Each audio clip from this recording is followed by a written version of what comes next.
Yo, what's going on? It's MrScaryMuffin, and today we're actually going to talk about Team Fortress 2.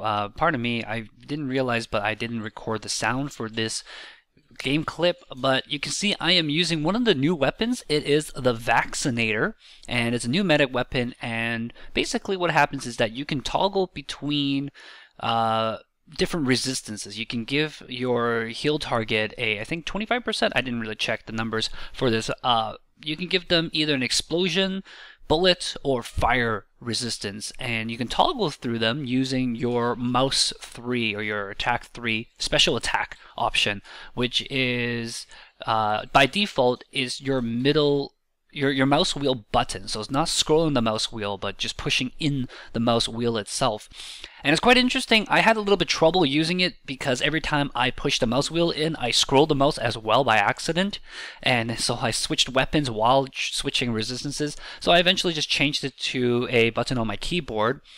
But it would be great if I had, say, a thumb button on my mouse or something like that that'll allow me to toggle a little bit faster. And funnily enough, I also screwed up one of my binds for engineer that allowed me to build a little bit faster. Anyways, you can see I'm using an Uber right here.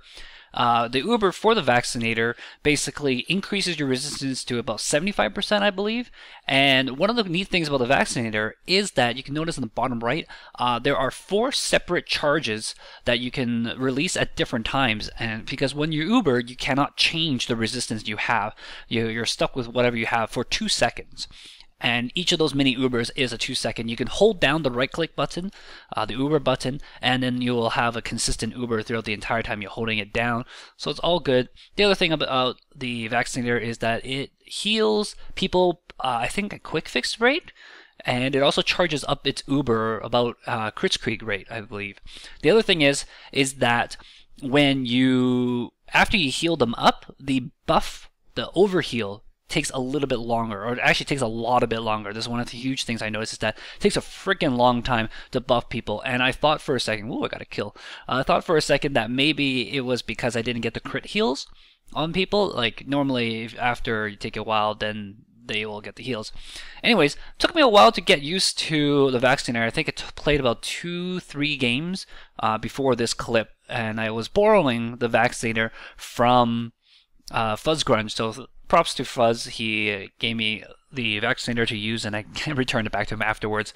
But yeah, I took a while to get used to it. It is a thinking medic's weapon, but even after using it, I can't help but think, especially while I was learning how to use it, I can't help but think that it would just be so much easier with an Uber or with a crits, because even with the resistance you have, it doesn't help. A lot of times, if the people get the jump on you, then you're going to go down, or your target's going to go down. Picking a heavy is actually relatively pretty good because they have that time frame and they have enough health to react. But you have to stick with them because of the fact that your buff rate is so slow. And the other thing I don't like about the Vaccinator is that the resistance you get does not count for crits. So crits like that, for example, could have killed because they do the full damage. It doesn't ignore any of that crit damage, the extra 200 or something. The medic just stole my heal target, Ubered him, how dare he. There are 2 other new weapons in TF2. One is the loose cannon for the Demoman, and basically it is a replacement for the grenade launcher. And it is a weapon that does more damage at direct hit, or rather, it does normal damage, like a grenade, for direct hits, but if it hits the ground, then it is going to lose a lot of damage. Just like rollers don't do as much damage as a direct pill, except the loose cannon little bombs, when they hit the ground, they do very little damage, and that guy looks very much like a spy to me. Anyways. Yeah, I was just thinking, was he a spy? I didn't even remember. Anyways, so yeah, the good thing about, or the reason why people might be using the loose cannon is because it does knockback as like a Pyro's puff. Or like an air blast, you can knock people off ledges and stuff like that using the loose cannon. And another thing is that you can also control the explosion of the loose cannon. You can pre-charge, and that will, when you release it, it can explode in the air, and that way you can do the max damage without letting the roller Those of demos who are used to using stickies, for example, might find that very useful because they can detonate things kind of in the air if they get the timing correctly. But you don't really get to pre-charge, considering how sticky takes a long time to charge up from 0 to full. But yeah, I think in terms of pure damage, lock and load is probably a little bit better. You can hit those direct pills. The pills travel faster. And in terms of the regular grenade launcher, I still like the rollers for pure spamming. I haven't really liked the loose cannon. We're allowing it in the Duck Soup Gaming League, which will start this week, by the way. So you guys tune in for that. Hopefully you have your fantasy teams in as well.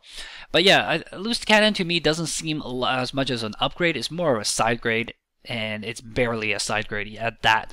Vaccinator we're allowing into the Duck Soup Highlander League as well, because to me, Kritzkrieg and Uber is definitely way more stronger than the Vaccinator. Vaccinator does allow you to think a little bit, but I think it is just weaker than the stock weapon and the original side grade for the medic.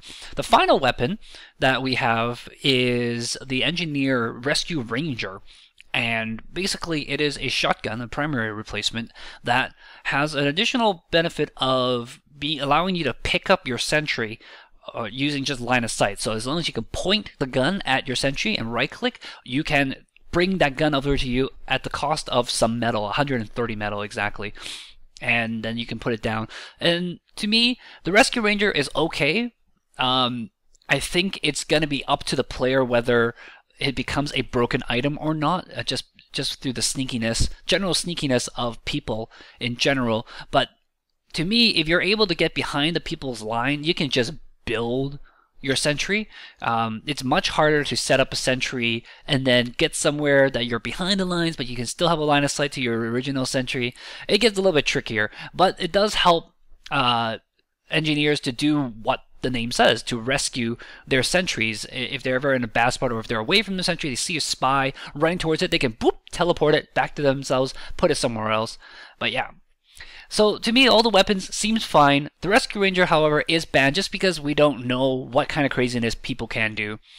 And those are my thoughts on the new weapons. Let me know what you guys think of the new weapons as well, and I will see you guys next time. Ciao!